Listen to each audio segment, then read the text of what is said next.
আজকে আমরা একটা নতুন সিরিজ শুরু করব পুরী থেকে এবং এই সিরিজে আমরা আপনাদেরকে গোল্ডেন বিচ এবং তার সঙ্গে পুরীর মন্দির দর্শন করাবো।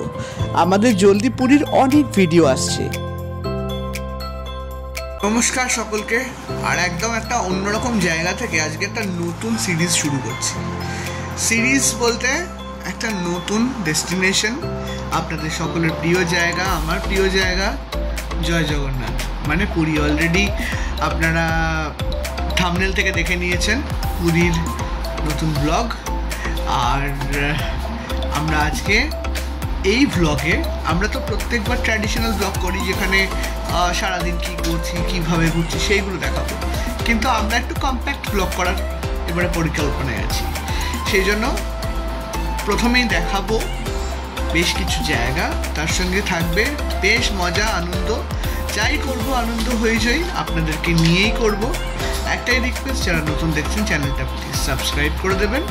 আর দেরি না করে এবারে আমরা শুরু করছি একটা পুরো নতুন সিরিজ ফ্রম পুরী। এখন রেডি হয়ে গেছি দুজনেই, আর আমাদের সাজুগুজুটা একদম অন্যরকম হয়েছে। তার কারণটা হচ্ছে আর কিছুই না, আমরা অনেক সময় বিভিন্ন লোকেশানে যখন যাই সেখানে মানে স্পট অনুযায়ী, যেহেতু আপনারা জানেন মধুমন্তী ডান্সার, ওর চ্যানেল মানে ওর মধুমন্তী বন্দ্যোপাধ্যায় নামে ওর আপনারা চ্যানেল পেয়ে যাবেন, ইউটিউব চ্যানেল। সেখানে ওর নাচের ভিডিও আপনারা পাবেন। আর আমাকে যদি ফলো করতে চান তাহলে সিঙ্গার সায়ন, আমি গানের লাইনে যেহেতু যুক্ত, সিঙ্গার সায়ন আমার একদম নতুন চ্যানেল গানের। সেখানেও ছোটো ছোটো ভিডিও, ছোটো ছোটো গান, রবীন্দ্রসঙ্গীত থেকে শুরু করে বিভিন্ন জিনিস করি, তো সেইগুলো আপনারা পেয়ে যাবেন। এখন যাচ্ছি আমরা গোল্ডেন বিচে। ওখানে আমরা ইচ্ছে আছে কিছু ছোটো ছোটো ক্লিপিংস শট করবো, আপনাদেরকেও দেখাবো। বললাম না, ব্লগটা একদম অন্যরকম হবে। তো রেডি হয়ে পড়েছি, এবারে বেরিয়ে যাবো। টোটো করে আমরা বেরিয়ে পড়লাম আজকে গোল্ডেন বিচের পথে। আর এই গোল্ডেন বিচ হচ্ছে আমাদের হোটেল থেকে টোটোয় করে 15 মিনিট মতন সময় লাগে। টোটো ভাড়া নেয় 200 টাকা করে। আমরা মেন গেটের সামনে নেমে গেলাম। এখান থেকে মাত্র 2 মিনিটের হাঁটা। গোল্ডেন বিচ সম্বন্ধে আইডিয়া নেই, সেটা বলে দিই। গোল্ডেন বিচ হচ্ছে বেসিক্যালি ক্লিনেস্ট বিচ ইন ইন্ডিয়ার রেকগনিশন, একটা তকমা বলতে পারেন। যেরকম গোল্ডেন বিচ আপনারা এখানকার ছাড়াও কিন্তু আরও বেশ কিছু জায়গায় পাবেন, সেটা আপনারা অবশ্যই সার্চ মেরে দেখতে পারেন। আর পুরী আমি এখন যে পার্টটাতে এসেছি এটা হচ্ছে গোল্ডেন বিচ। এটা কিন্তু পুরীর চক্রতীর্থর দিকে অবস্থিত। স্বর্গদ্বার থেকে আপনাদের টোটো বা অটো করে আসতে হবে। আমি দেখুন এই গেটটাতে ছেড়ে দিলাম। এই গেটটার ভেতরে কিন্তু মানে পার্কিং আছে, কিন্তু গাড়ি বা টোটো নিয়ে আসতে গেলে কিন্তু পার্কিংয়ের টাকা দিতে হবে। টোটো করে আসলে আমার মনে হয় এইটুকুন রাস্তা আপনারা হেঁটে চলে যাবেন, তাহলে 20 রুপিস সেভড। আর ভেতরে যাওয়ার টিকিটস আছে, সেটা আমি আপনাদেরকে দেখাচ্ছি। আমরা পৌঁছে গেলাম টিকিট কাউন্টারের সামনে। এখান থেকে আপনারা বিভিন্ন জিনিসের টিকিট বুকিং করতে পারেন। আমি টিকিটের দাম এবং সব কিছুই দেখিয়ে দিচ্ছি। 20 টাকা পার হেড এখানে টিকিট ভাড়া পড়ে গোল্ডেন বিচে। আর এই বিচটার সৌন্দর্যটা এতটাই আলাদা, আপনারা ভিতরে গেলে বুঝতে পারবেন। আপনাদেরকে তো দেখাবো অবশ্যই। টোটাল ব্যাপারটা সাজানো গোছানো, পরিষ্কার পরিচ্ছন্ন। এখানে প্রত্যেকটা জিনিস খুব সুন্দর করে, মানে আমি সত্যি খুব মন থেকে চাই যে আমাদের ভারতবর্ষের সব বিচই যেন গোল্ডেন বিচ হয়ে যায়, পরিষ্কার পরিচ্ছন্ন সেই তকমাটা পেতে পারে। আর সব জিনিসের মধ্যে যেন একটা সৌন্দর্য থাকে, তাহলেই তো আমরা সবাই মিলে একসঙ্গে খুব আনন্দে একটা সুন্দর পৃথিবী করতে পারবো। গোল্ডেন বিচের এই জায়গাটা খুব সুন্দর করে সাজানো গোছানো। এখানে ছোট ছোট ফুড স্টলসও আছে, আমরা দেখলাম। যাই হোক, আমরা এবারে পৌঁছে গেলাম একদম মেন গেটটার সামনে। আমরা এখন গোল্ডেন বিচের এন্ট্রান্সের মুখে। টিকিট কত না? 20 রুপিস পার পারসন। আর চলুন, এখানে কিন্তু সব জিনিস চেয়ার ফেয়ার যাই হোক সেটা কিন্তু নিতে হবে। তো চলুন গিয়ে এবার ভেতরটা দেখাই। এই হচ্ছে এন্ট্রি পয়েন্ট। এখানে টিকিট দেখিয়ে সামনে অসম্ভব সুন্দর গোল্ডেন বিচ।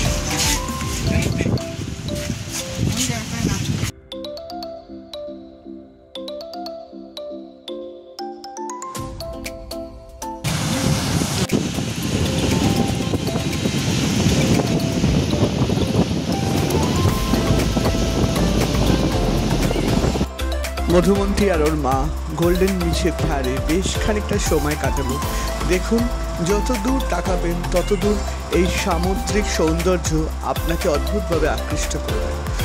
আমরা বেশ খানিকক্ষণ এখানে সময় কাটিয়ে তারপর আস্তে আস্তে চলে গেলাম গোল্ডেন বিচ ছাড়িয়ে মেন বিচের দিকে। আমরা হাঁটতে হাঁটতে চলে এলাম প্রায় স্বর্গদ্বারের কাছে। এখানে পরপর বিভিন্ন যেসব দোকানগুলো আছে সেইগুলো খানিকক্ষণ আমরা দেখলাম। খাবার দাবারের দোকান তো আছেই, তাছাড়া এখানে বিভিন্ন রকমের সুন্দর সুন্দর জিনিসপত্র পাওয়া যায় যা আপনারা চাইলেই কিনতে পারেন। আমি এই ব্লগটা একদম ট্র্যাডিশনাল ব্লগ করতে চাইনি, তাই জন্যই আমি আর বেশি কিছু দেখাচ্ছি না, কারণ স্বর্গদ্বারের অনেক কিছুই আপনারা দেখেছেন। চলুন একটু স্বর্গদ্বারের কাছাকাছি রাস্তায় হেঁটে আমরা এবার চলে যাব জগন্নাথ দেবের মন্দিরে, কারণ আপনাদেরকেও চেষ্টা করব মন্দির দর্শন করানোর। আমরা একটা টোটো নিয়েছিলাম এবং জগন্নাথ দেবের মন্দিরের পশ্চিম দুয়ারে নামবো বলে। তার আগে চোখে পড়লো একটা উড়িষ্যার বিয়ে, যেটা কিন্তু বেশ ভালো লাগলো। আমাদের বাংলার বিয়ের সঙ্গে অনেক মিল আছে। যাই হোক, পশ্চিম দুয়ারে নামতে গেলে একটু আগেই টোটোটা ছেড়ে দিতে হয়। একটু মিনিট 5 হেঁটেই চোখে পড়লো জগন্নাথ দেবের মন্দির। জয় জগন্নাথ বলেই আমরা মন্দিরের দিকে এগিয়ে যাচ্ছি। আপনারা অনেকেই জানেন এখন মন্দিরের প্রেমিস বিশাল বড় হয়ে গেছে, খুব সুন্দর করে সাজানো এবং ভীষণ সিস্টেমেটিক।